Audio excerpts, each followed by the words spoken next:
É muito comum alguém ter dúvidas sobre a fé católica, dúvidas sobre a historicidade de Jesus, dúvidas sobre a confiabilidade da Bíblia. Na verdade, o incomum é alguém dizer que nunca teve dúvidas. Eu mesmo não me conheço sem elas. Desde muito cedo, eu sempre questionei tudo aquilo que eu via sobre Cristo e sobre a sua igreja. Eu lembro de quando eu era criança, na missa, pensando e me perguntando sobre como havia sido o processo de formação da Bíblia. Quem é que encontrou esses livros que formam a Bíblia? E se esses textos tivessem sido escritos para serem lidos como folclore, como fábulas, e alguém os encontrou e os levou mais a sério do que deveria?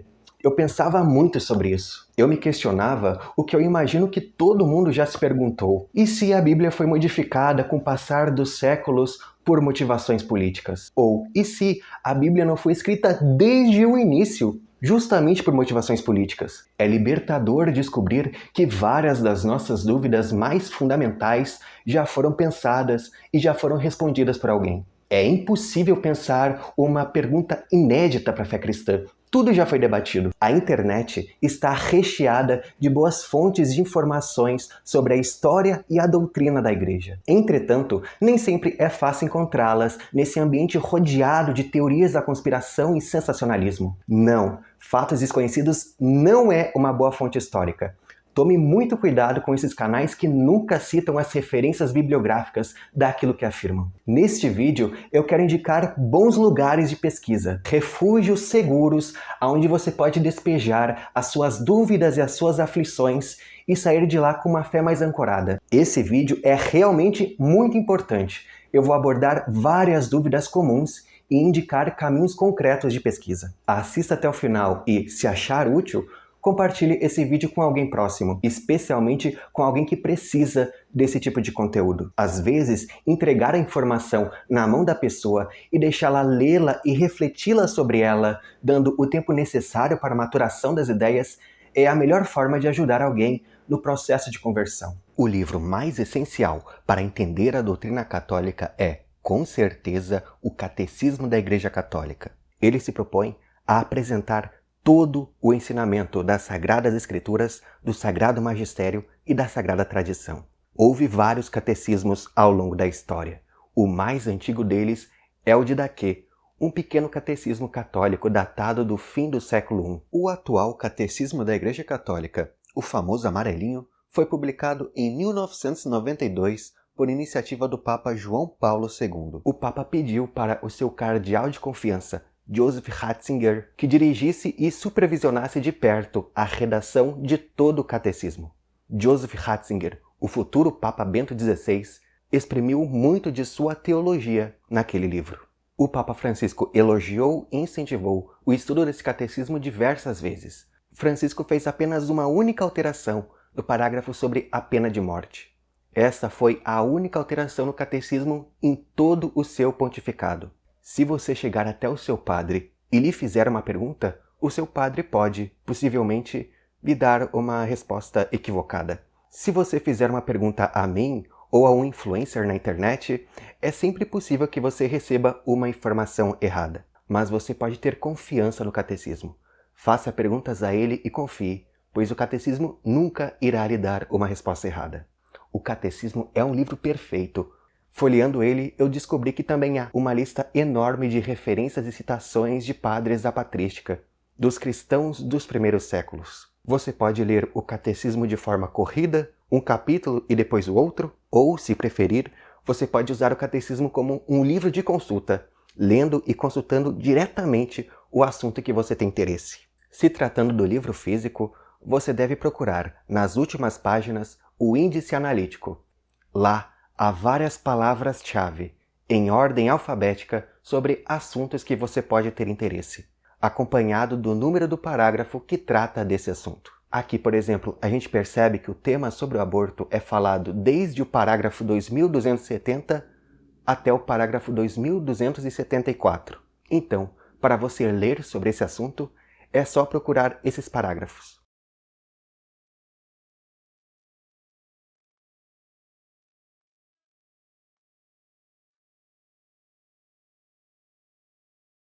Nas últimas páginas há também o índice geral, que é o sumário, mostrando os assuntos que são abordados nos capítulos e nas seções e em que página esses assuntos estão. O catecismo está disponível gratuitamente em português no site do Vaticano. Mas eu acho um pouco difícil de pesquisar por palavras-chave nesse site. Há alguns ótimos aplicativos de celular para pesquisar no catecismo por palavras-chave. Esse site, catecismo.net, é muito bom para fazer pesquisas. Você pode acessá-lo tanto no computador como no celular. Leia as dicas de pesquisa, pois esse site está no português de Portugal. Então, algumas grafias estão um pouco diferentes. Se solte e escreva sobre qualquer assunto que lhe gera curiosidade, aflição ou dúvida. Há parágrafos sobre quase qualquer assunto no catecismo. Pesquise sobre homossexualidade, suicídio, espiritismo, capitalismo, horóscopo. Literalmente, pesquise sobre qualquer assunto que você tenha interesse em descobrir qual é a verdadeira e correta interpretação da Igreja, da Bíblia e da tradição sobre esse assunto. Nesse site há também o índice analítico, com palavras-chave que você pode clicar e ler sobre ele. Eu irei recomendar outros livros que podem ser úteis para dar razão às nossas esperanças e aliviar nossas aflições. Em Defesa do Cristo, de Brent Pitre, é um livro que eu amo muito. O meu livro está cheio de riscos, como você pode ver, riscos e círculos que eu fiz enquanto eu lia. Entre todos os livros que eu vou citar aqui nesse vídeo, o livro que eu mais recomendo fortemente você ler, você comprar ao seu filho ou a alguém que você se importa, é esse, Em Defesa do Cristo, de Brent Pitre. Mas atenção, não confunda Em Defesa do Cristo, do doutor católico Brent Pitre, com o Em Defesa de Cristo, do jornalista evangélico Lee Strobel. O livro do Strobel é muito mais famoso, inclusive tem um filme sobre ele, mas ele não chega nem aos pés do livro do Pitre. O autor, Brent Pitre, é um acadêmico neotestamentário refinado. O seu doutorado é focado no judaísmo primitivo, e esse é o assunto que ele costuma mais abordar nos seus livros. Ele sempre tenta investigar e mostrar as raízes judaicas dos diversos elementos da fé católica.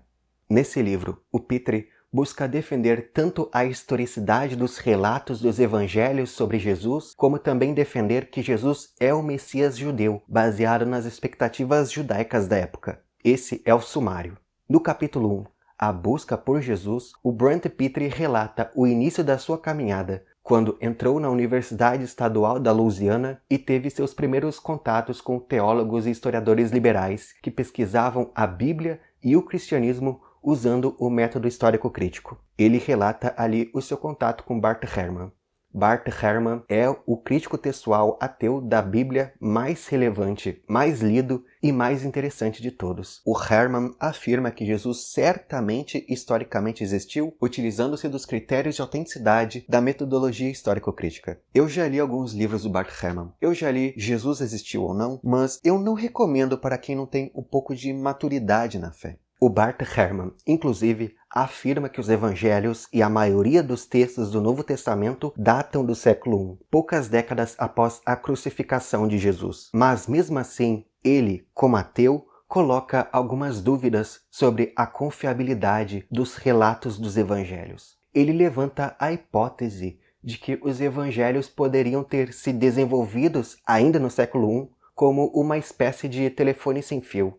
Há vários ótimos artigos de pesquisadores cristãos que tratam e discutem essas hipóteses do Bart Ehrman. O Brent Pitre faz muito isso nesse livro. O Pitre expõe os argumentos do Ehrman e respeitosamente discute com elas, utilizando de suas fontes e de suas próprias bibliografias. Brent Pitre já debateu com Bart Ehrman e com outros ateus que foram influenciados por ele. Há vídeos disso e são debates ótimos, porque, diferente do que se imagina, são debates muito respeitosos. Do capítulo 2 até o capítulo 7, o Brent Pitre trata sobre os evangelhos em si. Ele expõe honestamente as hipóteses dos pesquisadores ateus contra a confiabilidade dos evangelhos e utiliza do próprio método histórico-crítico para criticar essas hipóteses ateias e defender a confiabilidade evangélica. O Brent Pitre defende muito bem a autoria tradicional dos evangelhos, mostrando que todos os papiros e códices mais antigos nomeiam os evangelhos com os nomes dos autores tradicionais das nossas Bíblias. Se esses textos fossem originalmente anônimos, como afirmam os teólogos liberais, e os títulos fossem atribuições tardias, seria impossível que houvesse a uniformidade na nomeação dos evangelhos em toda a extensão do mundo greco-romano, de forma tão rápida. Não existia qualquer mecanismo plausível de uniformizar os textos da Bíblia de um único jeito naquela época. Os textos já estavam espalhados e sendo copiados e recopiados em papiros, nas regiões da Ásia Menor, na região do Levante, na região da África, no sul da Europa, em locais extremamente diversos do mundo greco-romano. Brent Pitre trata muito bem da autoria dos evangelhos e do gênero textual desses livros. Ele mostra, fazendo comparações textuais com textos da época, que os evangelhos se classificam como biografias greco-romanas. Os autores têm a intenção de que os seus livros sejam lidos não como folclore, não como fábulas, mas como biografias históricas, no estilo greco-romano.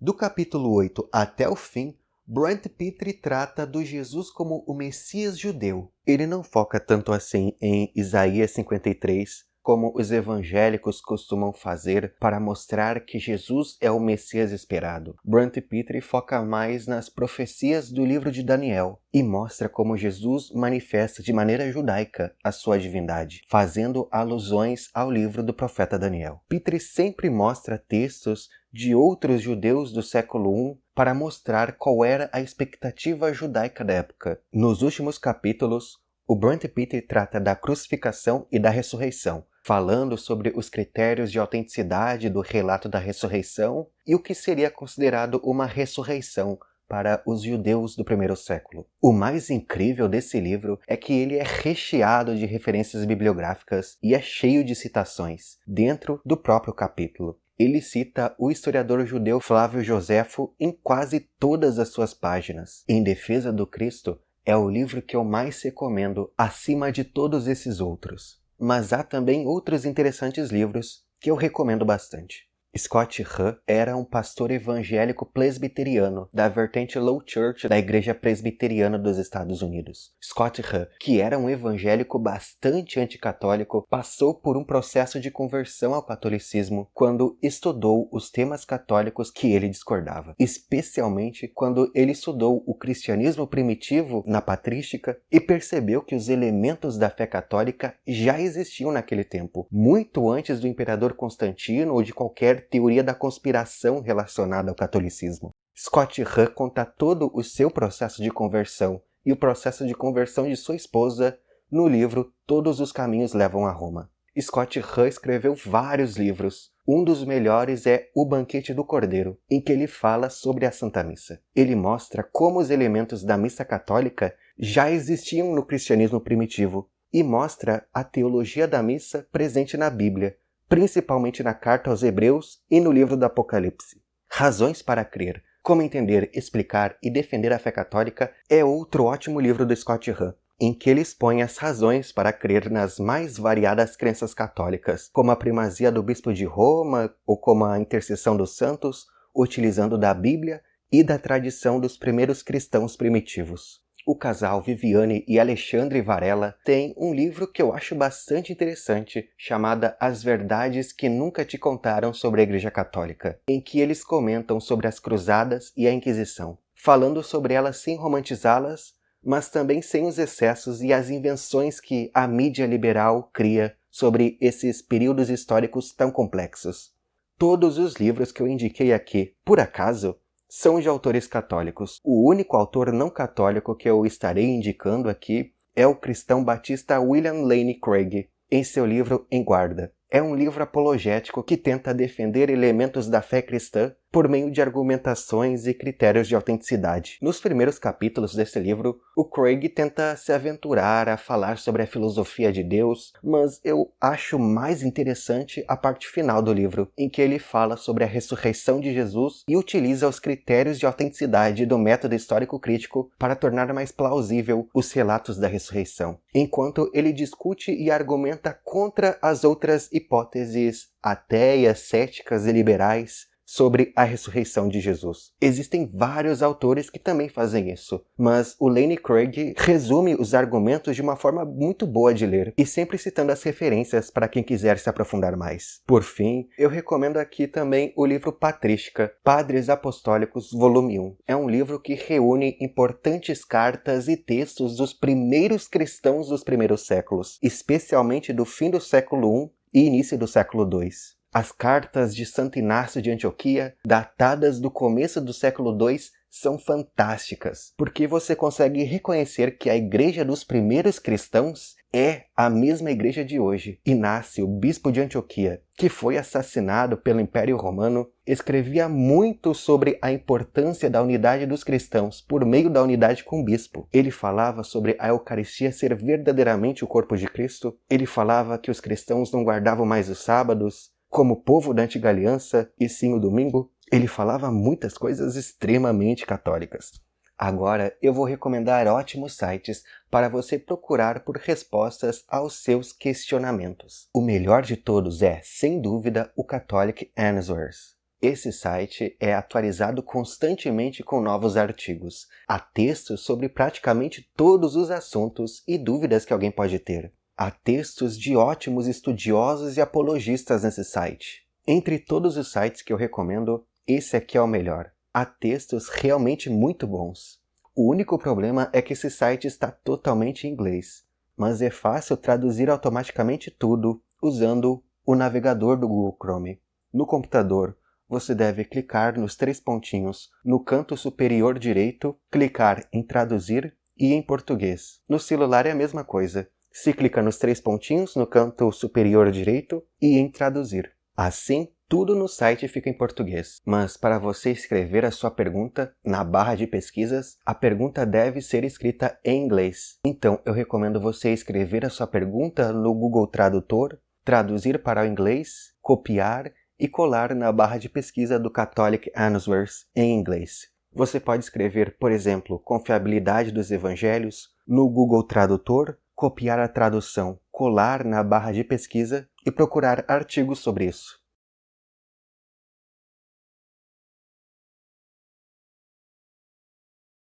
Se você quiser saber se a Bíblia foi modificada com o passar do tempo ou não, você pode escrever Bíblia modificada no Google Tradutor e colar a tradução na barra de pesquisa.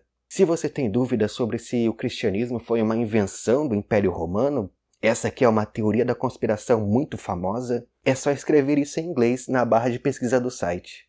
Sempre há ótimos textos nesse site. Bom, eu entendo bem que citar pesquisadores e doutores cristãos para falar sobre um assunto cristão pode parecer um pouco suspeito. Dificilmente alguém faz uma crítica ao seu próprio time. Por isso, eu gosto muito de ler autores ateus ou autores de outras crenças comentando sobre esses assuntos. Se você quiser ver alguém que é ateu, que não acredita em Deus, falando sobre as controvérsias da igreja da forma mais honesta e imparcial possível, eu recomendo fortemente o site History for Atheists, do Tim O'Neill. O pesquisador ateu Tim O'Neill criou esse site porque ele diz que os ateus costumam usar mitos e estereótipos falsos para atacar os religiosos. Então ele escreve textos para corrigir os próprios ateus sobre esses estereótipos para tornar mais refinados os debates. Há textos fantásticos nesse site. Na seção Os Grandes Mitos, há vários mitos criados por liberais contra o cristianismo que o pesquisador ateu Tim O'Neill desmente, como o mito de que na Idade Média a igreja acreditava que a Terra era plana, como a de que o Natal é uma festa baseada em práticas pagãs, como a de que o Giordano Bruno morreu na Inquisição por suas pesquisas científicas, como o mito famoso de que o imperador Constantino criou ou modificou a Bíblia no Concílio de Nicéia, como o mito de que a igreja destruiu as bibliotecas antigas. como o mito de que o venerável Papa Pio XII era um simpatizante ou favorecedor do nazismo, como o mito de que os cristãos medievais liam a Bíblia toda literalmente. Isso é interessante. O Tim O'Neill mostra que há trechos do Gênesis e alguns livros do Antigo Testamento que já eram lidos de forma metafórica e simbólica na Idade Média e passaram a serem lidos de forma literal apenas após a Reforma Protestante. Ele desmente também o mito de que a religião gera, historicamente, guerras violentas. Esse artigo é muito bom. Ele mostra que a maioria e as mais violentas guerras da humanidade não envolveram religião. E até as que envolveram, a religião não era o fator principal. Ora, qualquer um que entende o atual conflito na faixa de Gaza sabe que a religião nem de longe é o fator principal. Ele fala também sobre o mito da Renascença, contrariando a romantização que os ateus fazem do Renascimento italiano. Esse artigo dele sobre a Inquisição é muito bom. O Tim O'Neill afirma que a concepção da maioria das pessoas sobre a Inquisição são clichês cartunescos baseadas na mídia popular que, por sua vez, são baseados em séculos de distorção e propaganda deliberada. O pesquisador Tim O'Neill esclarece como se deu o processo histórico das diversas inquisições católicas, o que é verdadeiro e o que é falso sobre elas. A Inquisição mais brutal, mais injusta e mais assassina de toda a história foi a Inquisição Espanhola. Ela matou entre 3.000 e 5.000 pessoas em 200 anos. Em comparação com a Revolução Francesa, que ocorreu em uma época que ainda existia a Inquisição Espanhola, em apenas um ano do período do terror francês, morreram 40.000 pessoas assassinadas pelo governo revolucionário francês. Um banho de sangue absurdamente maior. Ler sobre a Inquisição pode parecer um pouco irrelevante para você, mas há várias pessoas que se fecham para a igreja pelo que eles viram em filmes, ou pelo que um professor mal informado lhe contou sobre a história da igreja. Muitas pessoas criam caricaturas daquele período tão complexo e acham que todos eram irracionais e bárbaros no passado. A Inquisição, por exemplo, surgiu inicialmente para impedir que os reis e a população civil matassem indiscriminadamente quem eles considerassem serem hereges. A Inquisição funcionava como um tribunal independente do poder real, com regras processuais próprias, e julgava apenas os cristãos batizados. Somente após um julgamento formal e em caso de condenação, o réu era entregue ao poder civil, e então o rei era responsável por aplicar a pena que considerasse razoável. A tortura, que era comum em tribunais civis da época, era bastante limitado nos tribunais da Inquisição, proibido qualquer tortura que gerasse sangue ou cortes. Em países protestantes da Europa moderna, em que não havia tribunais inquisitórios, morreram entre 40.000 e 60.000 mulheres acusadas de bruxaria. O pesquisador ateu Tim O'Neill afirma que a Inquisição Espanhola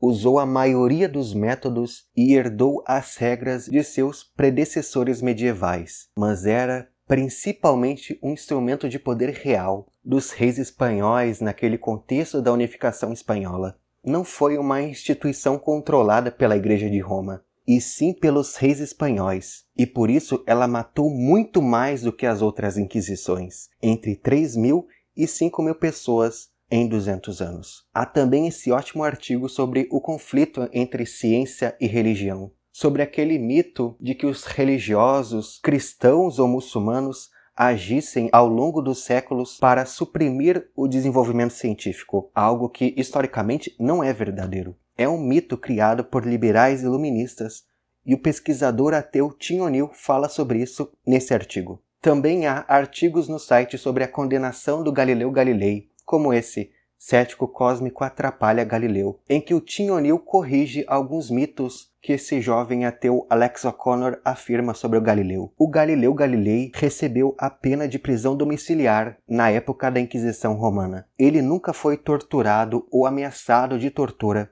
diferente do que alguns mitos sugerem. E a sua condenação foi influenciada por fatores políticos daquela época muito mais do que simplesmente por fatores científicos. Isso é o que o pesquisador Tim O'Neill sugere nesse texto.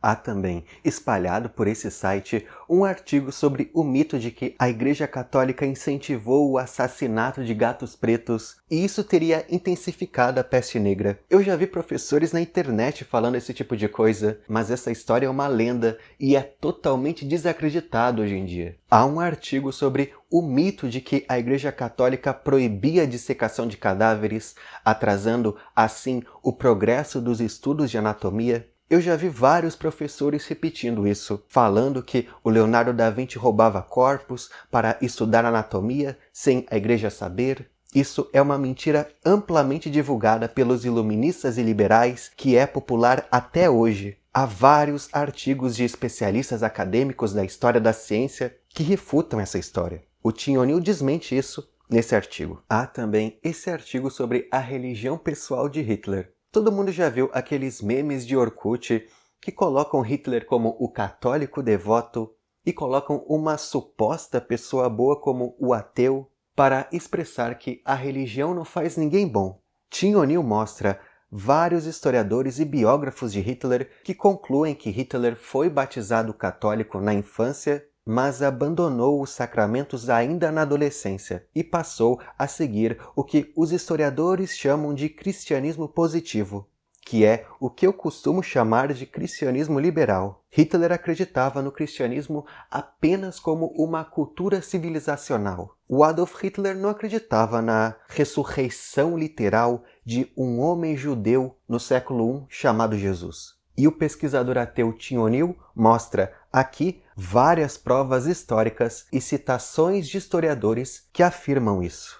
Na seção Origens Pagãs, tem vários artigos desmentindo aquelas hipóteses famosas de que o Natal ou a Páscoa têm origens em práticas e em festas pagãs. Um outro site interessante é o Logos Apologética. Esse site brasileiro costuma traduzir artigos de sites de apologética dos Estados Unidos. Ele também costuma responder especificamente alguns vídeos de cunho ateu do YouTube, filtrando e expondo argumentos de doutores e estudiosos cristãos sobre os temas debatidos. Por fim, eu quero mostrar e recomendar os vídeos da playlist que eu montei. Nessa playlist, eu adicionei todos os vídeos sobre catolicismo e cristianismo que, de alguma forma, eu achei interessante. Você pode se aventurar, clicar e procurar algum vídeo que você se interesse aqui. No YouTube, há muito conteúdo bom, mas também há vários picaretas. Então, se quiser, você pode confiar nesse conteúdo filtrado por mim. Há muitos vídeos em inglês.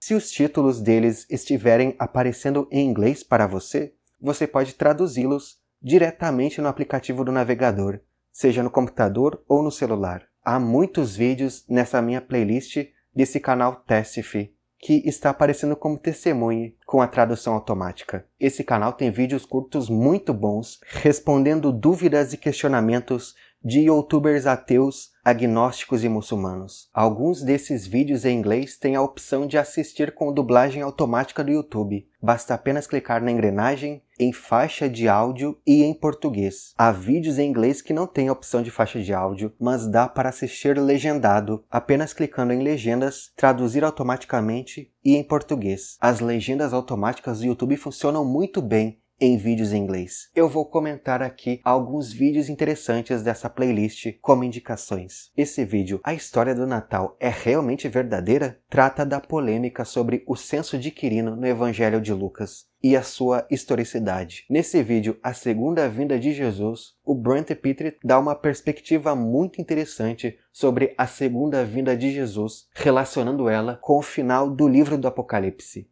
O vídeo Jesus e as Raízes Judaicas da Eucaristia por Brent Pitre é uma palestra necessária para todo cristão. Ele, que é um doutor acadêmico com especialização em judaísmo primitivo, mostra nesse vídeo como a Eucaristia tem as suas raízes históricas no judaísmo do tempo de Jesus. Praticamente todos os elementos da Igreja Católica têm, de alguma forma, raízes no judaísmo primitivo, pois ela nasceu entre os judeus. O vídeo Scott Hahn, O Último Cálice, é uma palestra ótima do Scott Hahn, em que ele associa a ceia da Páscoa judaica com o vinagre que Jesus bebe na cruz, mostrando que quando Jesus diz está consumado, ele se referia à Páscoa judaica e a Aliança Judaica. Esses dois vídeos sobre a relação da Igreja Católica com a Umbanda e o Candomblé são incríveis. Esses vídeos, com muito respeito, esclarecem totalmente qualquer dúvida sobre como enxergar as religiões de matriz africana e qualquer outra religião animista. O padre Douglas Pinheiro, que é entrevistado nesses vídeos, foi ele um membro do Candomblé durante anos. Ele conhece essa religião através de estudos e da própria prática. Ele demonstra no vídeo como ocorreu o processo de desenvolvimento histórico das religiões animistas, que são essas religiões que criam seres antropomórficos a partir das forças da natureza, como é o caso dos gregos antigos, dos romanos antigos, dos egípcios antigos, dos indígenas, dos shintoístas do Japão e dos povos Yorubá e Banto da África Ocidental, que criaram os orixás que são adorados hoje em dia pelo Candomblé e pela Umbanda. Os orixás não são exatamente demônios ou algo similar. Na verdade, eles são criações antropomórficas animistas que expressam o desejo íntimo do homem por Deus. Como o homem conhece esse desejo por Deus, mas não conhece a revelação divina, ele tenta adorar Deus através do que ele conhece, que é o caso da natureza. E então, ele desenvolve criaturas que derivam das forças da natureza. Isso ocorre em todos os povos. Por exemplo, cada povo adora o que entende como o deus do mar, mas cada povo cria um nome e uma história diferente sobre esse deus do mar. Nomes como Poseidon, Netuno, Ryujin, Varuna e Iemanjá, todos eles têm a mesma gênese de desenvolvimento através do animismo, que é a crença de que os objetos e os fenômenos da natureza possuem almas. Não é possível que ambos esses deuses sejam, ao mesmo tempo, reais e verdadeiros, visto que todos eles têm histórias diferentes entre si. E então vem a revelação de Jesus, o Verbo eterno de Deus, que cria e que manda nas forças da natureza. Aquele que manda o vento se calar e o vento obedece. Aquele que anda sob o mar, faz água virar vinho e gera terremotos. Jesus é o Senhor da natureza. É a revelação que os povos animistas tentavam adorar por meio dos seus ídolos, por meio de suas criações humanas. Esses dois vídeos são essenciais para entender de fato o desenvolvimento e a história do Candomblé e da Umbanda, e também para entender como um católico deve lidar com essas duas religiões. Nesse vídeo, o luterano Daniel Krause comenta capítulo por capítulo do livro Deus um Delírio, do biólogo Richard Dawkins. Esse vídeo de 3 horas é ótimo. Os argumentos do Richard Dawkins são os mais comuns e mais batidos. São os argumentos ateus que você costuma ouvir no dia a dia. Até mesmo os estudiosos ateus, como Tim O'Neill e como Bart Ehrman, reclamam que o Dawkins costuma infantilizar o debate, trazendo mitos e mentiras para atacar o teísmo. O luterano desse vídeo expõe cada argumento do biólogo Richard Dawkins e em seguida mostra os contra-argumentos de apologistas e de especialistas cristãos. Esse canal Slamish Popery, que o Google Tradutor está traduzindo comicamente como Papado Descarado, é um canal realmente muito bom. Há ótimos vídeos aqui. Nesse vídeo de mais de 1 hora, a crucificação tem um propósito? O apresentador busca refutar a compreensão calvinista sobre a cruz. Compreensão essa que é muito comum entre evangélicos. Segundo essa teologia calvinista, para nos livrar do pecado, Jesus assume literalmente o pecado de toda a humanidade, tornando-se literalmente maldito na cruz, separado e odiado por Deus Pai. Nessa perspectiva, Cristo é violentamente punido diretamente por Deus, no lugar dos pecadores. Importantes autoridades da Igreja Presbiteriana do Brasil afirmam explicitamente essa leitura da cruz. Essa é uma doutrina muito comum no meio evangélico, mas é estranha para a Igreja Católica. Essa compreensão surge com o reformador João Calvino, no século XVI. Em oposição a isso, o apresentador expõe a visão de São Tomás de Aquino sobre a cruz. A visão tomista vê a cruz como um sacrifício expiatório superabundante, cujo valor é infinitamente maior do que qualquer ofensa cometida contra Deus. Nós participamos misticamente do sacrifício de Cristo através dos sacramentos instituídos por Ele, através da fé e através da imitação de Cristo. Ele também tem vídeos muito bons sobre argumentos a favor da ressurreição e outros assuntos polêmicos. Os relatos sobre a ressurreição, inclusive os mais antigos, não tratam de aparições de vultos distantes, e sim de percepções multissensoriais, de vista, de tato e de audição.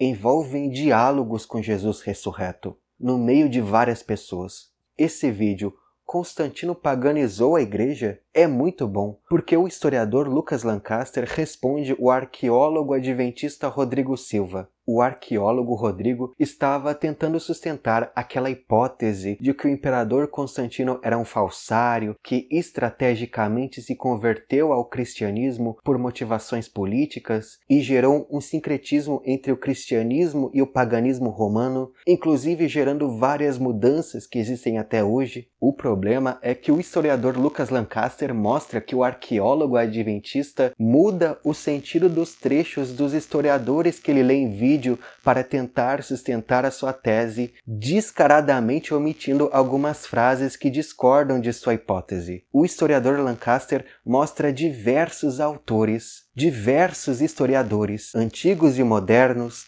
católicos e ateus, que desmentem as hipóteses do arqueólogo adventista. O Rodrigo Silva precisa insistir nas hipóteses do imperador Constantino Todo-Poderoso e pai da Igreja, mesmo que nenhum historiador especializado acredite nisso hoje em dia, porque esse era a hipótese revelada divinamente pela profetisa Ellen White, a fundadora da Igreja Adventista do Sétimo Dia. Mas a Ellen White era uma mulher de sua época. Ela não tinha o conhecimento da patrística, dos livros da história da Igreja com a precisão historiográfica que temos hoje. Ela podia dizer que a guarda do domingo era uma invenção do Império Romano, mas um arqueólogo do século XXI nunca deveria fazer o mesmo.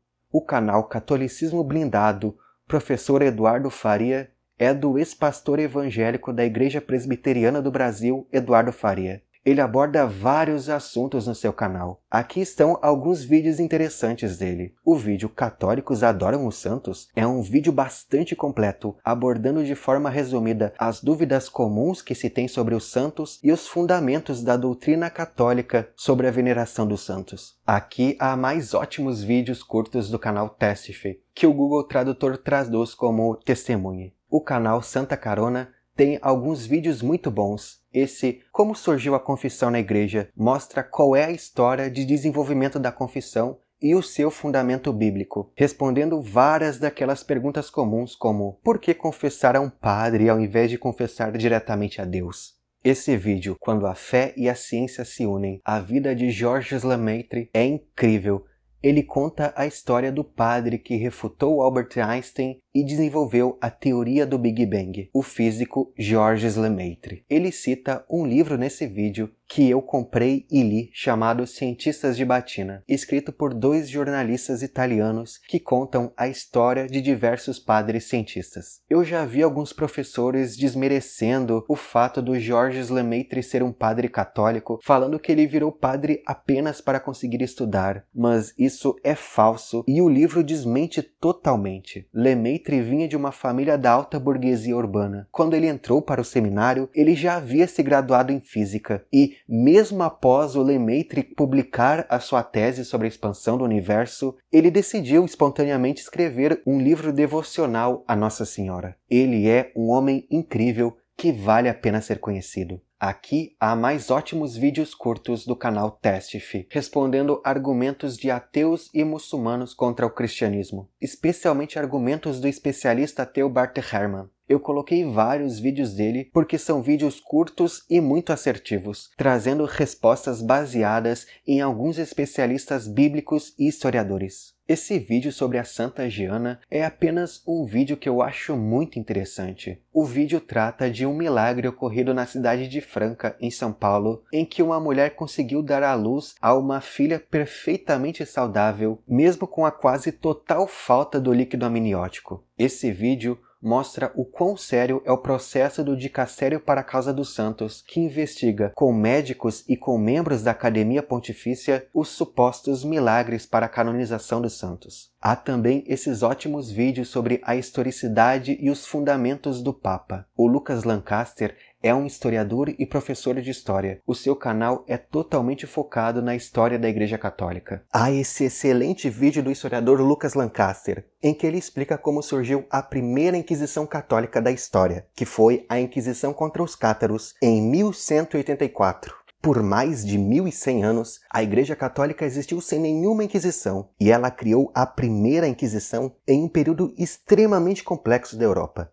que é contado em detalhes nesse vídeo. O André Luiz também é um historiador e professor de História. Ele é graduado e mestre em História pela Universidade Federal do Rio de Janeiro. Ele é um cristão ortodoxo oriental e congrega em uma igreja ortodoxa grega em comunhão com o Patriarca de Constantinopla. No vídeo Os Evangelhos na Tradição e na História, o historiador André Luiz dedica a primeira parte do vídeo a explicar quais são as principais hipóteses historiográficas sobre a redação e a datação dos Evangelhos, segundo a maioria dos historiadores acadêmicos. Em seguida, ele apresenta as suas críticas às hipóteses mais céticas e menciona o trabalho do Brant Pitre como um pesquisador que questiona muitas dessas leituras céticas. E, por fim, ele expõe como a tradição ortodoxa oriental compreende o processo de redação dos evangelhos. No vídeo Eucaristia segundo os Santos Padres, o historiador André Luiz mostra, citação por citação, como os primeiros cristãos dos primeiros séculos tinham uma visão extremamente católica e ortodoxa sobre a Eucaristia. Eles afirmavam a presença real e sacrificial de Cristo nas aparências do pão e do vinho.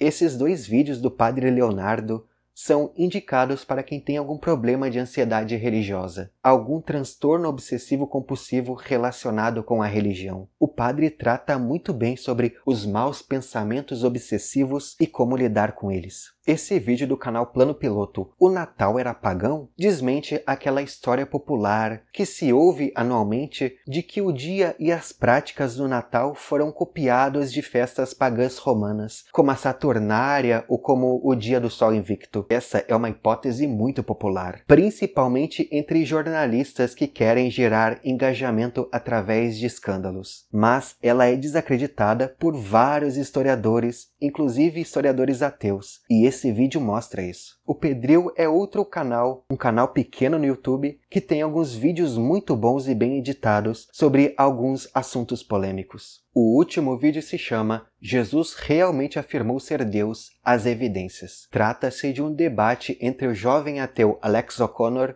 e o doutor católico Brant Pitre. O Alex O'Connor é bastante influenciado pelo historiador ateu Bart Ehrman e sustenta a ideia de que Jesus realmente existiu, mas que provavelmente não fez alguma das afirmações que os evangelhos relatam. Segundo ele, Jesus nunca teria afirmado ser Deus. Ele seria apenas um rabino judeu de caráter apocalíptico. Ao longo do debate, o Dr. Brant Pitre utiliza os critérios do método histórico-crítico para demonstrar que Jesus, de fato, afirmou ser divino e se colocou em igualdade com o Deus de Israel. Esse debate é especialmente interessante porque ambos os lados são honestos e são gentis. Não há agressividade em nenhum momento. É possível perceber que o Alex O'Connor sai daquele debate visivelmente impactado, fazendo algumas reconsiderações importantes, sobretudo em relação ao que Jesus historicamente dizia sobre si mesmo. Esses são os locais que eu recomendo você despejar as suas dúvidas e encontrar boas respostas. Eu, honestamente, li muitos poucos livros devocionais, livros místicos e espirituais. A maioria dos livros que eu li eram de apologética ou livros de história. Por isso, se você puder, escreva aqui nos comentários quais são os livros, quais são os sites, quais são os vídeos que você recomendaria para alguém que está no processo de conversão ou está querendo estudar mais sobre a fé católica. O seu comentário pode ser muito importante para alguém. Se você tiver alguma dúvida e não souber aonde encontrar respostas, você também pode escrever aqui nos comentários. Se inscreva no meu canal e envie esse vídeo para quem você sabe que precisa. Muito obrigado.